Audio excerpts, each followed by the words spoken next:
The Scrlt Letter, Nathaniel Hawthorne's 1850 historical novel set in Massachusetts Bay Colony, sort of between the years of 1642 and 1649. This is, obviously it's a well-known tale. Hester Prynne, local seamstress who hasn't seen her husband for many, many a year, gets pregnant, and the community wants to know who did you have this child with? You didn't have it with your husband, who may or may not be dead. And as this book opens, she is being publicly shamed in the public. She's being shamed in the public square because she refuses to give up who the father is. At the, as this very act is happening, who should arrive but her long gone husband, who takes on the name of Roger Chillingworth. He does not want to expose himself to the shame or ridicule of this Puritan colony. They are the Puritan colony, so he takes on the name Roger Chillingworth, becomes the local surgeon. She won't tell. Hester will not tell him who the father is either. So he makes it his mission, mission of revenge, a mission that will consume him, to find out who the father is. And right from the start, he's pretty sure he's got a good idea who it is. It is the pastor, Arthur Dimmesdale. It doesn't take too long for him to set his sights and indeed insinuate himself and sort of make himself a kind of an undertow of torment in the pastor's life. Pearl is the product of this union, the child. A Pearl, this irritation, this something foreign body, but covered in a shining luster, shining kind of luster, is kind of a perfect name for this child. She is a wild child, very beautiful, dressed kind of audaciously beautiful by Hester, who all the Puritans and herself all wear extremely plain clothes, but she's got this talent of being able to do decoration. Pearl is this wild child, angry. She is the product of this what is considered sin, and as a result, she is treated and shunned along with her mother, even though she herself didn't do anything. It's very much the sins of the parents being visited upon this child. She's angry about it, and as a result is really kind of a disturber in this novel, in a lot of ways, not knowing why is this happening.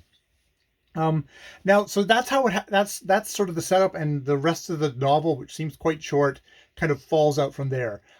The very beginning of this novel is an introduction by Nathaniel Hawthorne, talking about sort of autobiographical information of him being the customs house official in Salem, and it's an introduction that got him in a lot of trouble. It's a long chapter. This isn't just like a little couple of pages. It's a full big ass chapter which details him going to this town, and it's sort of this thing of a hometown boy, where he said, like, yeah, my family has lived here for generation upon generation, and this place has nothing for us anymore. It is like it's like a field that has just been planted with a crop over and over and over again, leaching out all the nutrients, all the things that would make a great crop harvest. We're at this point where the Hawthorns are a shadow of what they were when they were back in the old days, when the original Hawthorns, it wasn't even called Hawthorns, were there.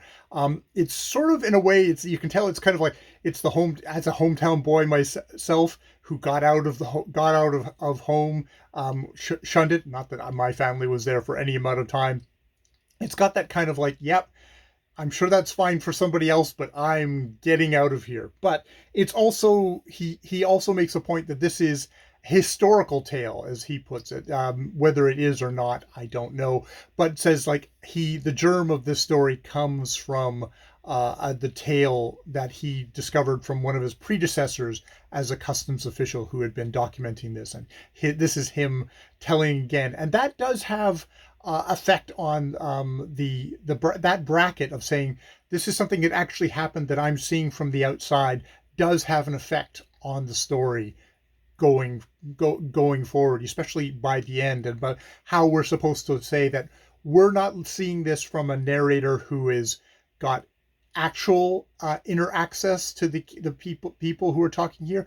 This is his surmise, and this is him looking at it from the outside. Um, God, this is. Uh, I read this out loud to myself, and it was tough to get into at first because Nathaniel Hawthorne's Never Met a Comma he didn't like. It's really kind of long sentences. The pacing of the storytelling is kind of it takes its time. It luxuriates in description, in the just getting the nuances right. It's very much, oh, you're going back in time, but it's also just such beautiful writing in that. And as I found, I got into that kind of cadence and that kind of attention to the kind of the detail. I loved it. I became more and more kind of drawn into it, as just his prose style and the pace that he goes. It's like, oh, by the end I wanted it to slow down and get more, which is saying something. So it really won me over that way. It's definitely a book. As a Canadian, we have the whole thing of kind of going from like kind of an idea of the North, of wilderness and civilization, especially a Canadian, uh, being a settler from the settler side of Canadian culture, not native side of what's Canada that's overlaid over native culture. That idea of the wilderness, how that kind of consumes American writers and Canadian writers, and that's very much kind of summed up in here of the kind of the claustrophobia in the town, in that thing of the claustrophobia of this Puritan society, and how they want things to be structured and ordered and holding it out, and then just sort of there's the openness, the wildness, the sometimes chaoticness, the danger of the outside world, very much in the Puritan mind frame, going with this idea of the devil. And I mean, this is a book where the narrator, at the very least, definitely believes in the devil, believes in that there is satanic dark forces out there that will damn you to hell. There is Mistress Hibbins in this book, who is the sister of the governor of this colony, and the narrator just says matter of factly, oh, and a couple of years later, she was convicted of being a witch, and shows her inviting Hester out to say, oh, do you want to come into the dark woods, and you too can join our merry band and sign your name in blood in the book of the dark man. And her kind of, you get images of her riding in the sky, overhead, just very much like this. That is also the chaos that the people in this colony really truly believe is there. And it also sort of does cast, I think, just casually cast native peoples as kind of barbaric, as godless, and it's very much from that point of view. This doesn't have the idea of it's not going with a no. There's various different types of racisms that you could see kind of happening at this time, and one of them would be, either it's the noble savage, or it's the kind of godless, oh, pagan, that kind of thing. And there's sort of the two things. Though it's interesting to note that someone like Roger Chillingworth apparently did learn like the herbs and kind of restorative, like, practical things from the native peoples that he had hung out with before finally making it back to making it to this colony to discover his wife having had a child by somebody else. Um, yeah, I mean, I'm not saying anything new. This is definitely a book about kind of the individual versus society. And I think that's what makes it kind of universal and makes it live. It's like this isn't just about Puritans and how kind of assholes they were about letting people live their lives. This is how all societies in a general have their own needs and their own there's societal needs, there's societal structures that has been higher that as a group have been decided upon, and then there's like these kind of um sad thwarted individuals and like what they want, and that being incompatible with what this society will want.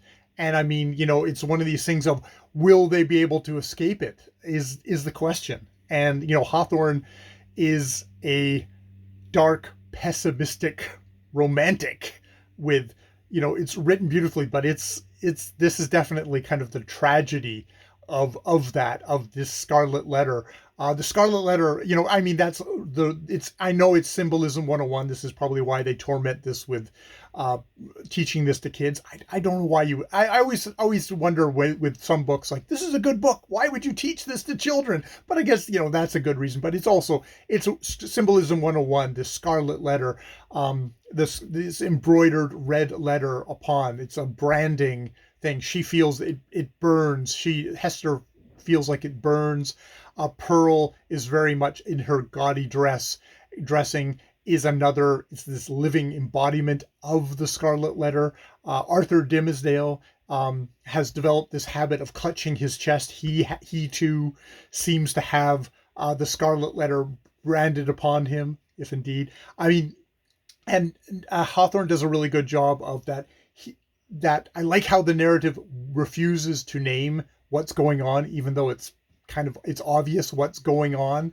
But that's that whole thing of shame, of something that you don't want to talk about, that you refuse to talk about, that you refuse. And they can't even have that passion they can't even have that passion openly together alone, and they're really caught in that. And yeah, and the ending of this book is great because it does go back to, why the hell do we have this custom house chapter, which it's really long chapter, but it very much kind of goes back into that thing of, we're seeing this from the outside.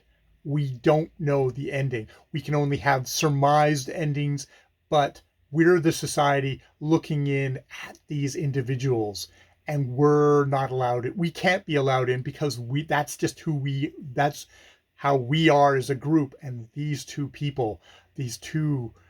poor people, are a thing. And that's sort of how we all are. We're all individuals within the greater thing that we didn't ask for, like Pearl. We didn't ask for this, but we're getting it anyways. So yeah, I really, really, really enjoyed this book, and I'm going to go on and read more stuff by Nathaniel Hawthorne. I showed you, like, I watched it on Gutenberg. I not watched it. I read it on Gutenberg, which doesn't have any of the great covers. So I was looking at the covers. You got your kind of your classic cover. I ran upon this, which is probably one of the reasons I haven't read this yet, is because this, what sounds like the odious film adaptation for all the people that are upset about kind of so adaptations. I think going back to this one, now that I've read the Scarlet Letter, I actually want to find this, because I can just tell by that lustful passion. It's like that this is going to be the Scarlet Letter adaptation I should track down. Gary Oldman, Demi Moore, and Robert Duvall, who I'm assuming is going to be Roger Chillingworth in it. But this was really roasted at the time. Really set poor Demi Moore's career back a ways. Yeah. There's kind of more classic, like that's a good old Puritans kind of ye olde time thing. Actually, that's a fun one. That's a modern version. It's kind of a Mean Girls version of the Scarlet Letter, which I thought was funny. Every once in a while they try and do that with classics. It's like, hey, it's just like, Contemplet, and that would be the Contemplet one. And At the moment, I'm in the middle of Garb August, and here's proof that, with the right cover, anything can be trashy literature, including the Scarlet Letter. Actually, this would be better as trashy lit if because it was low cut with the Scarlet Letter on it. But it does have the tagline on it: "Dark secrets hide beneath a public badge of shame," and that's very much kind of like an 80s fantasy cover. So, if she only had a sword and was in a bikini, that would be it properly. But yeah, I'm always, it's I love the Project Gutenberg, but they don't have the cover selection that I want. So yeah, that was just a little fun note at the end there. All right. I have been Jay. That's the Scarlet Letter. More videos later.